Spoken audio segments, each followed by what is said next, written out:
Hello friends, welcome to knowledge centre. ഇന്ന് നമ്മൾ 6ാം ക്ലാസ്സിലെ ബേസിക് സയൻസ് പാർട്ട് 1 ആണ് പഠിക്കുന്നത്. ടോട്ടൽ 5 ചാപ്റ്റേഴ്സാണ് ഈ ഒരു പാർട്ട് 1-ലുള്ളത്. ജീവൻ്റെ ചെപ്പുകൾ അതുപോലെ മാറ്റത്തിൻ്റെ പൊരുൾ എന്നീ 2 ചാപ്റ്റേഴ്സും നമുക്ക് ഈ ഒരു ക്ലാസ്സിലൂടെ പഠിക്കാം. ടെലഗ്രാമിൽ ജോയിൻ ചെയ്യാത്തവർ ഉടൻ തന്നെ ജോയിൻ ചെയ്യണേ. ലിങ്ക് ഞാൻ ഡിസ്ക്രിപ്ഷൻ ബോക്സ് കൊടുത്തിട്ടുണ്ട്. അതുപോലെ സബ്സ്ക്രൈബ് ചെയ്യാതെ കാണുന്നവർ ഒന്ന് സബ്സ്ക്രൈബ് ചെയ്ത് സപ്പോർട്ട് ചെയ്യണേ. ഈ ഒരു ക്ലാസ് ഇഷ്ടപ്പെട്ടാൽ ഒന്ന് ലൈക്ക് ചെയ്യാനും അതുപോലെ നിങ്ങളുടെ ഫ്രണ്ട്സിനൊക്കെ ഒന്ന് ഷെയർ ചെയ്യാനും മറക്കരുതേ. നിങ്ങളുടെ അഭിപ്രായങ്ങളൊന്ന് കമൻറ്റ് ചെയ്യണേ. നമുക്ക് ആദ്യം ജീവൻ്റെ ചെപ്പുകൾ എന്നുള്ള 1ാമത്തെ ചാപ്റ്റർ നോക്കാം. ആദ്യം തന്നെ അമീബ, പാരമീസിയം, യുഗ്ലീന ഇവയുടെ ചിത്രം കൊടുത്തിട്ടുണ്ട്. വൈറസ്, ബാക്ടീരിയ എന്നിവയെക്കുറിച്ച് നിങ്ങൾ മുമ്പ് പഠിച്ചിട്ടുണ്ടല്ലോ. ഇവയെപ്പോലെ ഈ വകകളും സൂക്ഷ്മജീവികളാണ്. നഗ്നനേത്രങ്ങൾ കൊണ്ട് കാണാൻ കഴിയാത്ത ജീവികളാണ് സൂക്ഷ്മജീവികൾ. അടുത്തൊരു ഹെഡിങ് ആണ് ജീവൻ്റെ നിർമ്മിതി. ജീവശരീരത്തിലെ ചെറുഘടകങ്ങൾ എന്ന് പറഞ്ഞിട്ടുള്ളൊരു ബോക്സ് കൊടുത്തിട്ടുണ്ട്. ജീവശരീരം നിർമ്മിക്കപ്പെട്ടിരിക്കുന്നത് അനേകം ചെറുഘടകങ്ങൾ ചേർന്നതാണ്. ഒരു കുഞ്ഞുറുമ്പിൻ്റെ ശരീരം പോലും ഇത്തരം ആയിരക്കണക്കിന് ചെറുഘടകങ്ങളാൽ നിർമ്മിതമാണ്. ജീവശരീരം നിർമ്മിക്കപ്പെട്ട ഈ ചെറുഘടകങ്ങളെ കോശങ്ങൾ അല്ലെങ്കിൽ സെൽസ് എന്ന് പറയുന്നു. ഒരു കോശം മാത്രമുള്ള ജീവികളുമുണ്ട്. ഇവയാണ് ഏകകോശ ജീവികൾ അല്ലെങ്കിൽ യൂണിസെല്ലുലാർ ഓർഗാനിസം. അപ്പോൾ ഒരു കോശം മാത്രമുള്ള ജീവികൾ എന്നാണ് യൂണിസെല്ലുലാർ ഓർഗാനിസം അല്ലെങ്കിൽ ഏകകോശ ജീവികൾ എന്ന് പറയുന്നു. അമീബ, പാരമീസിയം, യുഗ്ലീന, ബാക്ടീരിയ എന്നിവ ഏകകോശ ജീവികളാണ്.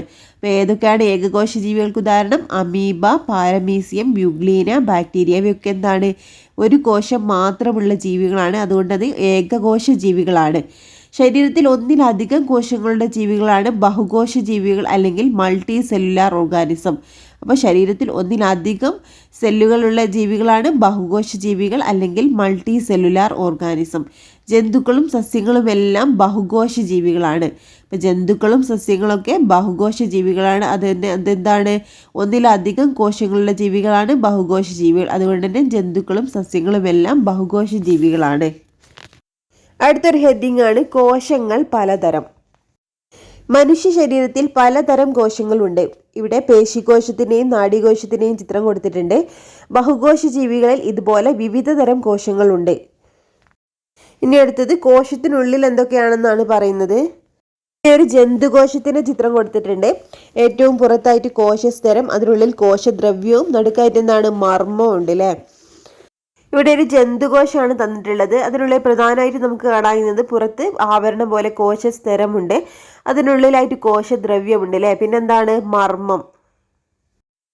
മർമ്മം, കോശദ്രവ്യം, കോശസ്തരം എന്നിവ ചില പ്രധാന കോശഭാഗങ്ങളാണ്. കോശത്തിൻ്റെ കേന്ദ്രമാണ് മർമ്മം. കോശത്തിൻ്റെ ആവരണം എന്താണ്? കോശസ്തരം. കോശസ്തരത്തിന് അകത്ത് നിറഞ്ഞിരിക്കുന്ന ദ്രവപദാർത്ഥമാണ് കോശദ്രവ്യം. അപ്പം മർമ്മം, കോശദ്രവ്യം, കോശസ്തരം എന്നിവ കോശത്തിൻ്റെ പ്രധാന ഭാഗങ്ങളാണ്. കോശത്തിൻ്റെ കേന്ദ്രമാണ് മർമ്മം അല്ലെങ്കിൽ ന്യൂക്ലിയസ്. കോശത്തിൻ്റെ ആവരണം എന്താണ്? കോശസ്തരമാണ്. കോശസ്തരത്തിനകത്ത് നിറഞ്ഞിരിക്കുന്ന ദ്രവപദാർത്ഥമാണ് കോശദ്രവ്യം. ഇനി വിവിധ തരം കോശങ്ങൾ എന്ന് പറഞ്ഞാൽ വെളുത്ത രക്തകോശത്തിൻ്റെയും അതുപോലെ കവിളിലെ കോശത്തിൻ്റെയും ഒരു ചിത്രം കൊടുത്തിട്ടുണ്ട്. അടുത്തൊരു ഹെഡിങ് ആണ് സസ്യകോശങ്ങളിൽ വൈവിധ്യം. ഉള്ളിത്തൊലിയിലെ കോശവും അതുപോലെ കാവൽ കോശങ്ങളുടെയും ചിത്രം കൊടുത്തിട്ടുണ്ട്. ഇവ തമ്മിൽ താരതമ്യം ചെയ്ത് ഇതിൻ്റെ വ്യത്യാസം മനസ്സിലാക്കാൻ വേണ്ടിയിട്ടാണ് ഈ ഒരു ചിത്രം കൊടുത്തിട്ടുള്ളത്. ഇനി ജന്തുകോശത്തിൻ്റെയും സസ്യകോശത്തിൻ്റെയും ഒരു ചിത്രം കൊടുത്തിട്ടുണ്ട്. നമുക്ക് എന്തൊക്കെയാണ് പൊതുവായിട്ട് ഇതിൽ കാണാൻ കഴിയുന്നത്? മർമ്മം, അതുപോലെ എന്താണ്?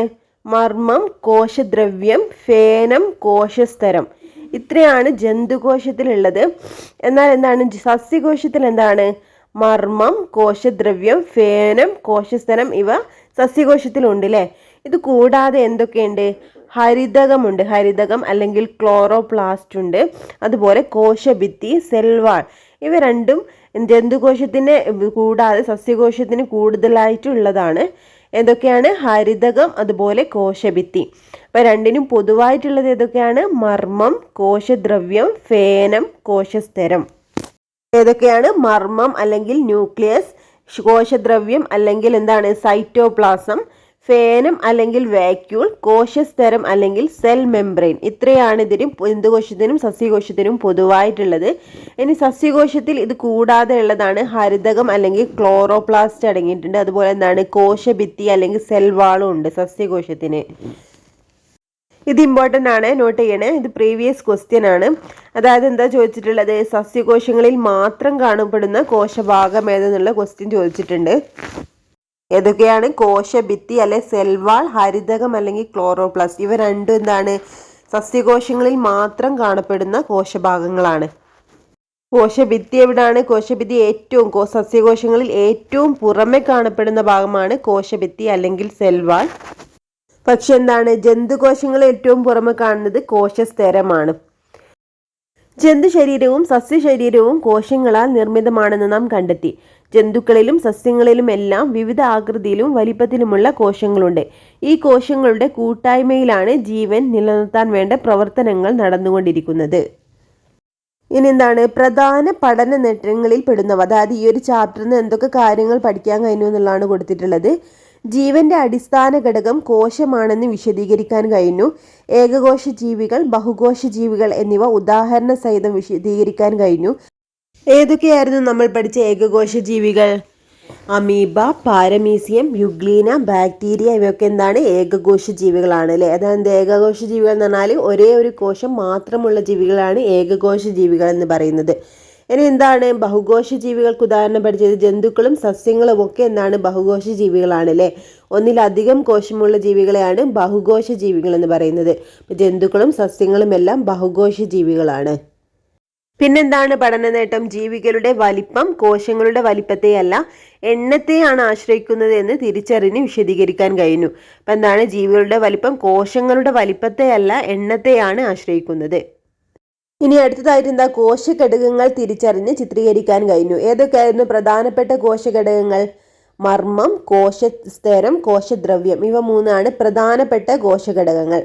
ഇനി സസ്യകോശത്തെയും ജന്തുകോശത്തെയും ചിത്രീകരിക്കാനും സമവ്യത്യാസങ്ങൾ കണ്ടെത്താനും കഴിഞ്ഞു. എന്തൊക്കെയായിരുന്നു സസ്യകോശത്തെയും ജന്തുകോശത്തെയും ചിത്രീകരിച്ചപ്പോൾ എന്തായിരുന്നു പൊതുവായിട്ട് കണ്ട ഘടകങ്ങൾ? ഏതൊക്കെയായിരുന്നു? കോശസ്തരം, കോശദ്രവ്യം, മർമ്മം, ഫേനം എന്നിവ എന്താണ്? ജന്തുകോശത്തിലും സസ്യകോശത്തിലും ഒരുപോലെ കാണുന്നതാണ്. എന്തൊക്കെയാണ് ഇതിൽ വ്യത്യാസം നമ്മൾ കണ്ടത്? സസ്യകോശത്തിൽ എന്താണ്? രണ്ട് കാര്യങ്ങൾ അഡീഷണൽ ആയിട്ടുണ്ട് അല്ലേ. കോശഭിത്തിയും അതുപോലെ തന്നെ ഹരിതകവും കൂടുതലായിട്ട് കാണപ്പെടുന്നുണ്ട് എന്ത്? സസ്യകോശത്തിൽ. ജന്തുകോശത്തിന്റെ ഏറ്റവും പുറമേയുള്ള പാളി കോശസ്തരമാണ്. എന്നാൽ സസ്യകോശത്തിൽ സ്തരം കഴിഞ്ഞിട്ട് ഒരു ആവരണം കൂടിയുണ്ട്, കോശഭിത്തി കൂടിയുണ്ട്. അതെന്തായാലും ഇമ്പോർട്ടൻ്റ് ആണ് കേട്ടോ, നോട്ട് ചെയ്യണം. പിന്നെ കൊടുത്തിട്ടുള്ള പഠന നേട്ടം എന്താണ്? മൈക്രോസ്കോപ്പ് ഉപയോഗിച്ച് കോശങ്ങൾ നിരീക്ഷിക്കാൻ കഴിഞ്ഞു. ഉള്ളിത്തൊലിയിലെ കോശങ്ങളെയും അതുപോലെ കാവൽ കോശങ്ങളൊക്കെ ചിത്രം നേരത്തെ കൊടുത്തിട്ടുണ്ടായിരുന്നില്ലേ. അപ്പം മൈക്രോസ്കോപ്പ് ഉപയോഗിച്ച് കോശങ്ങൾ നിരീക്ഷിക്കാൻ കഴിഞ്ഞു എന്നാണ് പറയുന്നത്. അങ്ങനെ ഇത്രയേ ഉള്ളൂ നമ്മുടെ ഈ ഒരു ചാപ്റ്റർ. ഇനി കുട്ടികൾക്കുള്ള പ്രവർത്തനങ്ങളാണ്. നമുക്ക് നെക്സ്റ്റ് ചാപ്റ്റർ നോക്കാം. രണ്ടാമത്തെ ചാപ്റ്ററിൻ്റെ പേരാണ് മാറ്റത്തിൻ്റെ പൊരുൾ. ആദ്യം തന്നെ എല്ലാറ്റിനും ഊർജ്ജം എന്നുള്ളൊരു ഹെഡിങ് ആണ് കൊടുത്തിട്ടുള്ളത്. ഇനി ഇവിടെ ഒരു ടേബിൾ കൊടുത്തിട്ടുണ്ട്. നമ്മൾ നിത്യജീവിതത്തിൽ ഓരോ ഊർജ്ജങ്ങൾ ഉപയോഗിക്കുന്ന സന്ദർഭങ്ങളും ഉപയോഗിക്കുന്ന ഊർജ്ജ രൂപങ്ങളുമാണ്. അതുപോലെ ഓരോ സന്ദർഭങ്ങളാണ് കൊടുത്തിട്ടുള്ളത്. മോട്ടോർ വാഹനങ്ങൾ പ്രവർത്തിക്കുന്നു. അപ്പോൾ അതെന്താണ്? ഇന്ധനങ്ങളിൽ നിന്ന് ലഭിക്കുന്ന ഊർജ്ജം കൊണ്ടാണ് അല്ലേ മോട്ടോർ വാഹനങ്ങൾ പ്രവർത്തിക്കുന്നത്. ഇനി തുണി ഉണക്കുന്നു. തുണി ഉണക്കുന്നത് എന്താണ്? നമ്മൾ സൗരോർജ്ജമാണ് അല്ലേ ഉപയോഗിക്കുന്നത്. അടുത്തത് ബൾബുകൾ പ്രകാശിക്കുന്ന എന്താണ്? നമ്മുടെ വൈദ്യുതോർജ്ജമാണ് ബൾബുകൾ പ്രകാശിക്കാൻ ഉപയോഗിക്കുന്ന ഊർജ്ജരൂപം. ഇനി ഉച്ചഭാഷിണി പ്രവർത്തിക്കുന്നു. ഉച്ചഭാഷിണി പ്രവർത്തിക്കുന്നത് എങ്ങനെയാണ്? ശബ്ദോർജ്ജമാണ് അല്ലെ. ഉച്ചഭാഷിണി പ്രവർത്തിക്കുന്നത് ശബ്ദോർജ്ജമാണ്. ഇവിടെ ഒരു പോയിന്റ് തന്നിട്ടുള്ളത് ഊർജം ഒരു രൂപത്തിൽ നിന്നും മറ്റൊരു രൂപത്തിലേക്ക് മാറ്റാം. ഊർജത്തെ ഒരു രൂപത്തിൽ നിന്നും മറ്റൊരു രൂപത്തിലേക്ക് മാറ്റാം എന്നുള്ളൊരു പോയിന്റ് തന്നിട്ടുണ്ട്. ഇനി ഇവിടെ ഒരു ട്രെയിനിന്റെ ചിത്രം കൊടുത്തിട്ടുണ്ട്. യാന്ത്രികോർജം. വൈദ്യുതോർജ്ജമോ ഇന്ധനങ്ങൾ കത്തുമ്പോൾ ഉണ്ടാവുന്ന ഊർജ്ജമോ എൻജിൻ പ്രവർത്തിക്കുന്നതിനും അതുവഴി യന്ത്രഭാഗങ്ങൾ ചലിക്കുന്നതിനും കാരണമാകുന്നു. യന്ത്രങ്ങളുടെ പ്രവർത്തനത്തിലുള്ള യാന്ത്രികോർജ്ജമാണ് വാഹനങ്ങളെ ചലിപ്പിക്കുന്നത്. അപ്പോൾ യാന്ത്രികോർജ്ജത്തെ പറ്റിയാണ് പറയുന്നത്. വൈദ്യുതോർജ്ജമോ ഇന്ധനങ്ങൾ കത്തുമ്പോൾ ഉണ്ടാവുന്ന ഊർജ്ജമോ എൻജിൻ പ്രവർത്തിക്കുന്നതിനും അതുവഴി യന്ത്രഭാഗങ്ങൾ ചലിക്കുന്നതിനും കാരണമാകുന്നു. യന്ത്രങ്ങളുടെ പ്രവർത്തനത്തിലൂടെയുള്ള യാന്ത്രികോർജ്ജമാണ് വാഹനങ്ങളെ ചലിപ്പിക്കുന്നത്. അപ്പോൾ തീവണ്ടിയും അതുപോലെയുള്ള വാഹനങ്ങളിലൊക്കെ എന്താണ്? യാന്ത്രികോർജ്ജമാണ് ഇവയുടെ പ്രവർത്തനത്തിന് കാരണമാകുന്നത്. അപ്പോൾ എങ്ങനെയാണ് ഈ ഒരു യാന്ത്രികോർജ്ജം ഉണ്ടാവുന്നത്? വൈദ്യുതോർജ്ജമോ ഇന്ധനങ്ങൾ കത്തുമ്പോൾ ഉണ്ടാവുന്ന ഊർജ്ജമോ കാരണമാണ് യാന്ത്രികോർജ്ജം ഉണ്ടാവുന്നത്. അടുത്തതായിട്ട് ഇവിടെ തന്നിട്ടുള്ളത് രാസോർജ്ജമാണ്. പദാർത്ഥങ്ങളിൽ അടങ്ങിയിരിക്കുന്ന ഊർജ്ജമാണ് രാസോർജ്ജം. പ്രകാശ സംശ്ലേഷണം വഴി സസ്യങ്ങൾ സൗരോർജ്ജത്തെ രാസോർജ്ജമാക്കി മാറ്റുന്നു. ഇങ്ങനെ രാസോർജ്ജം ആഹാര പദാർത്ഥങ്ങളിലൂടെ ജീവികളിലെത്തുന്നു. വിറക് കത്തുമ്പോൾ ലഭിക്കുന്നത് സസ്യഭാഗങ്ങളിൽ സംഭരിക്കപ്പെട്ട രാസോർജ്ജമാണ്. എല്ലാ വസ്തുക്കളിലും രാസോർജ്ജമുണ്ട്. അപ്പോൾ എന്താണ് രാസോർജ്ജം എന്നാണ് കൊടുത്തിട്ടുള്ളത്. പദാർത്ഥങ്ങളിൽ അടങ്ങിയിരിക്കുന്ന ഊർജ്ജമാണ് രാസോർജ്ജം. എങ്ങനെയാണ് പദാർത്ഥങ്ങളിൽ പ്രകാശ സംശ്ലേഷണം വഴി സസ്യങ്ങൾ സൗരോർജ്ജത്തെ രാസോർജ്ജമാക്കി മാറ്റുന്നു. അപ്പോൾ ഇങ്ങനെ സംഭരിക്കുന്ന രാസോർജ്ജം ആഹാര പദാർത്ഥങ്ങളിലൂടെ ജീവികളിലെത്തുന്നു. വിറക് കത്തുമ്പോൾ ലഭിക്കുന്നത് സസ്യഭാഗങ്ങളിൽ സംഭരിക്കപ്പെട്ട രാസോർജ്ജമാണ്. എല്ലാ വസ്തുക്കളിലും രാസോർജ്ജമുണ്ട്. പ്രകാശ സംശ്ലേഷണം വഴി സസ്യങ്ങൾ സൗരോർജ്ജത്തെ രാസോർജ്ജമാക്കി മാറ്റുകയാണ് ചെയ്യുന്നത്. ഇനി ഇവിടെ എന്താണ് ഊർജത്തിൻ്റെ മാറ്റങ്ങളാണ് ഇവിടെ പറയുന്നത്. ഓരോ സന്ദർഭങ്ങളിൽ ഒരു ഊർജം മറ്റൊരു ഊർജത്തിലേക്ക് മാറുന്നതാണ് ഇവിടെ പറയുന്നത്. ആദ്യം തന്നെ ബൾബ് പ്രകാശിക്കുന്നു. ബൾബ് പ്രകാശിക്കുമ്പോൾ സംഭവിക്കുന്ന ഊർജ്ജ മാറ്റങ്ങളാണ്. വൈദ്യുതോർജ്ജം പ്രകാശോർജ്ജവും താപോർജ്ജമായിട്ട് മാറുകയാണ്. ബൾബ് പ്രകാശിക്കുമ്പോൾ വൈദ്യുതോർജ്ജം പ്രകാശോർജ്ജവും താപോർജ്ജമായിട്ട് മാറുകയാണ്. ഇനി വെള്ളം എടുക്കുന്നതിനായി മോട്ടോർ പ്രവർത്തിക്കുമ്പോൾ എങ്ങനെയാണ് സംഭവിക്കുന്നത്? വൈദ്യുതോർജ്ജം യാന്ത്രികോർജ്ജമായിട്ട് മാറുകയാണ് അല്ലേ. വൈദ്യുതോർജ്ജം യാന്ത്രികോർജ്ജമായിട്ട് മാറുകയാണ് നമ്മുടെ മോട്ടോർ പ്രവർത്തിക്കുമ്പോൾ. ഇനി തീപ്പെട്ടിക്കൊള്ളി കത്തിക്കുന്നു എന്നുള്ളത് എന്താണ്? രാസോർജ്ജം പ്രകാശോർജ്ജം അതുപോലെ താപോർജ്ജമായിട്ട് മാറുകയാണ് അല്ലേ. തീപ്പെട്ടിക്കൊള്ളി കത്തിക്കുമ്പോൾ രാസോർജ്ജം താപോർജ്ജവും പ്രകാശോർജ്ജമായിട്ട് മാറുകയാണ്. അപ്പോൾ തീപ്പെട്ടിക്കൊള്ളി കത്തിക്കുക എന്ന് പറഞ്ഞാൽ ഓരോ പദാർത്ഥങ്ങളിലും അടങ്ങിയിട്ടുള്ള രാസോർജ്ജമാണ് അല്ലേ. അപ്പോൾ തീപ്പെട്ടിക്കൊള്ളി കത്തിക്കുമ്പോൾ രാസോർജ്ജം എന്തായി മാറുകയാണ്? പ്രകാശോർജ്ജവും താപോർജ്ജമായിട്ട് മാറുകയാണ്. ഇനി മിക്സി പ്രവർത്തിക്കുമ്പോൾ എന്താണ് സംഭവിക്കുന്നത്? മിക്സി പ്രവർത്തിക്കുമ്പോൾ വൈദ്യുതോർജ്ജം യാന്ത്രികോർജ്ജമായിട്ട് മാറുകയാണ് അല്ലേ. അപ്പോൾ എന്തൊക്കെയാണ്? ബൾബ് പ്രകാശിക്കുന്നത് വൈദ്യുതോർജ്ജം പ്രകാശോർജ്ജവും താപോർജ്ജമായിട്ട് മാറുന്നു. നമ്മൾ മോട്ടർ യൂസ് ചെയ്യുമ്പോൾ വൈദ്യുതോർജ്ജം യാന്ത്രികോർജ്ജമായിട്ട് മാറുകയാണ്. തീപ്പെട്ടിക്കൊള്ളി കത്തിക്കുമ്പോൾ രാസോർജ്ജം താപോർജ്ജവും പ്രകാശോർജ്ജമായിട്ട് മാറുകയാണ്. മിക്സി പ്രവർത്തിക്കുമ്പോൾ വൈദ്യുതോർജ്ജം യാന്ത്രികോർജ്ജമായിട്ട് മാറുകയാണ്. അടുത്തൊരു ഹെഡിങ് കൊടുത്തിട്ടുള്ളത് ഐസ് ഉരുകുമ്പോൾ. ജലത്തിൻ്റെ അവസ്ഥാ മാറ്റങ്ങളാണ് പറയുന്നത്. ഐസ് താപോർജ്ജം സ്വീകരിച്ച് ദ്രാവകാവസ്ഥയിലുള്ള ജലമായി മാറുന്നു.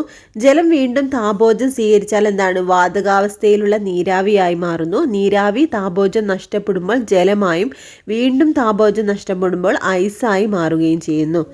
അപ്പം ജലത്തിൻ്റെ അവസ്ഥാ പരിവർത്തനങ്ങളാണ് പറയുന്നത്. ഐസ് താപോർജ്ജം സ്വീകരിച്ച ദ്രാവകാവസ്ഥയിലുള്ള ജലമായിട്ട് മാറുന്നു. ജലം വീണ്ടും താപോർജ്ജം സ്വീകരിച്ചാൽ വാതകാവസ്ഥയിലുള്ള നീരാവിയായി മാറുന്നു. നീരാവി പിന്നെ താപോർജ്ജം നഷ്ടപ്പെടുമ്പോൾ ജലമായും വീണ്ടും താപോർജ്ജം നഷ്ടപ്പെടുമ്പോൾ ഐസായി മാറുകയും ചെയ്യുന്നു. ഇനി അവസ്ഥാ മാറ്റം എന്ന് പറഞ്ഞിട്ടൊരു ഇത് കൊടുത്തിട്ടുണ്ട്, ഒരു പോയിന്റ് കൊടുത്തിട്ടുണ്ട്. വസ്തുക്കൾ മതിയായ അളവിൽ താപോർജ്ജം സ്വീകരിക്കുമ്പോഴും പുറത്തുവിടുമ്പോഴും അവസ്ഥാ മാറ്റത്തിന് വിധേയമാവുന്നു. താപോർജ്ജം സ്വീകരിച്ച് ഖരാവസ്ഥയിൽ നിന്ന് ദ്രാവകാവസ്ഥയിലേക്കും തുടർന്ന് വാതകാവസ്ഥയിലേക്കും മാറുന്നു. ഊർജ്ജം പുറത്തുവിട്ട് വാതകാവസ്ഥയിലുള്ള വസ്തുക്കൾ ദ്രാവകാവസ്ഥയിലേക്കും തുടർന്ന് ഖരാവസ്ഥയിലേക്കും മാറുന്നു. അപ്പോൾ അവസ്ഥാമാറ്റത്തെ പറ്റിയാണ് പറയുന്നത്. വസ്തുക്കൾ മതിയായ അളവിൽ താപോർജ്ജം സ്വീകരിക്കുമ്പോൾ പുറത്തുവിടുമ്പോഴും അവസ്ഥാമാറ്റത്തിന് വിധേയമാകുന്നുണ്ട് എന്നാണ് പറയുന്നത്. താപോർജ്ജം സ്വീകരിച്ച് ഖരാവസ്ഥയിൽ നിന്ന് ദ്രാവകാവസ്ഥയിലേക്കും തുടർന്ന് വാതകാവസ്ഥയിലേക്കും മാറുന്നു. ഓപ്പോസിറ്റ് ഊർജ്ജം പുറത്തുവിട്ട് വാതകാവസ്ഥയിലുള്ള വസ്തുക്കൾ ദ്രാവകാവസ്ഥയിലേക്കും തുടർന്ന് ഖരാവസ്ഥയിലേക്കും മാറുന്നു. ഇത് ജലത്തിൻ്റെ അവസ്ഥാ പരിവർത്തനം തന്നെ നമുക്കൊന്ന് എക്സാമ്പിളായിട്ട് നോക്കിയാൽ പെട്ടെന്ന് മനസ്സിലാവും. ഇനി കൊടുത്തിട്ടുള്ളതാണ് ഭൗതിക മാറ്റം അല്ലെങ്കിൽ ഫിസിക്കൽ ചേഞ്ച്. അവസ്ഥ, ആകൃതി, വലിപ്പം എന്നീ ഭൗതിക ഗുണങ്ങളിൽ വരുന്ന മാറ്റങ്ങളാണ് ഭൗതിക മാറ്റങ്ങൾ. ഒരു വസ്തുവിൻ്റെ അവസ്ഥയ്ക്കോ ആകൃതിക്കോ വലിപ്പത്തിനോ മാറ്റം വരുന്നതിനെയാണ് ഭൗതിക മാറ്റം എന്ന് പറയുന്നത്.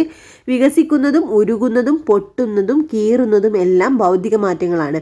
ഭൗതിക മാറ്റങ്ങൾ മൂലം പുതിയ പദാർത്ഥങ്ങൾ ഉണ്ടാവുന്നില്ല. ഇപ്പം എന്താ പറയുന്നത്? വികസിക്കുന്നതും ഒരു വസ്തു വികസിക്കുന്നതും ഉരുകുന്നതും പൊട്ടുന്നതും അതുപോലെ കീറുന്നതും എല്ലാം ഭൗതിക മാറ്റങ്ങളാണ്. ഭൗതിക മാറ്റങ്ങൾ മൂലം പുതിയ പദാർത്ഥങ്ങൾ ഉണ്ടാവുന്നില്ല. അപ്പം ഒരു പോയിന്റ്, ഭൗതിക മാറ്റങ്ങൾ മൂലം ഒരു പുതിയ പദാർത്ഥം ഉണ്ടാവുന്നില്ല. അടുത്തത് രാസമാറ്റം അല്ലെങ്കിൽ കെമിക്കൽ ചേഞ്ച്. രാസമാറ്റം എന്താണെന്നാണ്? പദാർത്ഥങ്ങൾ ഊർജ്ജം സ്വീകരിക്കുകയോ പുറത്തുവിടുകയോ ചെയ്ത് പുതിയ പദാർത്ഥങ്ങളായി മാറുന്ന പ്രവർത്തനങ്ങളാണ് രാസമാറ്റങ്ങൾ. രാസമാറ്റം സ്ഥിരമാറ്റമാണ്. അപ്പം പദാർത്ഥങ്ങൾ ഊർജം സ്വീകരിക്കുകയോ പുറത്തുവിടുകയോ ചെയ്ത് പുതിയ പദാർത്ഥങ്ങളായി മാറുന്ന പ്രവർത്തനങ്ങളാണ് എന്ത്? രാസമാറ്റങ്ങൾ അല്ലെങ്കിൽ കെമിക്കൽ ചേഞ്ച്. ഈ രാസമാറ്റം എന്താണ്? സ്ഥിരമാറ്റമാണ്. ഇനി ഇവിടെ നമ്മുടെ നിത്യജീവിതത്തിൽ ഉണ്ടാകുന്ന കുറേ രാസമാറ്റങ്ങളുടെ എക്സാമ്പിളാണ് കൊടുത്തിട്ടുള്ളത്. എക്സ്റേ എടുക്കുമ്പോൾ ഫിലിമിൻ്റെ നിറം മങ്ങുന്നു. അതുപോലെ വസ്ത്രങ്ങൾ വെയിലേറ്റ് നിറം മങ്ങുന്നു. ഇരുമ്പ് കമ്പികൾ തുരുമ്പെടുക്കുന്നു. മാങ്ങ പഴുക്കുന്നു. ഇവയൊക്കെ എന്താണ്? നമ്മുടെ നിത്യജീവിതത്തിൽ ഉണ്ടാകുന്ന രാസമാറ്റങ്ങളുടെ ഒരു എക്സാമ്പിളാണ്. അപ്പോൾ ഇത്രയേ ഉള്ളൂ നമുക്ക് ഈ ഒരു ചാപ്റ്ററിൽ പഠിക്കാനുള്ളത്. എന്തൊക്കെയാണ് ഈ ഒരു ചാപ്റ്ററിൽ നമ്മൾ പഠിച്ചത്? വിവിധ ഊർജ്ജ രൂപങ്ങളും അവ ഉപയോഗിക്കുന്ന ജീവിത സന്ദർഭങ്ങളും അതുപോലെ തന്നെ അതിൻ്റെ ഉദാഹരണങ്ങളൊക്കെ നമ്മൾ നോക്കിയില്ലേ. അതുപോലെ എന്താണ്? ഓരോ സന്ദർഭങ്ങളിൽ നടക്കുന്ന ഊർജ്ജ മാറ്റങ്ങൾ കണ്ടു. അതുപോലെ അത് പദാർത്ഥങ്ങളുടെ താപനിലയിൽ ഉണ്ടാകുന്ന വ്യത്യാസം, അതിൻ്റെ അവസ്ഥാമാറ്റത്തിന് എന്തൊക്കെ കാരണമാവുന്നെന്ന് നോക്കിയില്ലേ. പിന്നെന്താണ്? രാസമാറ്റം, ഭൗതിക മാറ്റം എന്നീ ആശയങ്ങളൊക്കെ എന്താണെന്ന് നോക്കി. അപ്പോൾ ബേസിക് സയൻസിലെ ആദ്യത്തെ 2 ചാപ്റ്റർ നമ്മൾ കംപ്ലീറ്റ് ചെയ്തിട്ടുണ്ട്. നിങ്ങൾക്ക് ഈ ക്ലാസ് ഇഷ്ടപ്പെടുകയാണെങ്കിൽ ഒന്ന് ലൈക്ക് ചെയ്യാനും അതുപോലെ നിങ്ങളുടെ അഭിപ്രായങ്ങളൊന്ന് കമൻറ്റ് ചെയ്യാനും മറക്കരുതേ. Okay friends, thank you.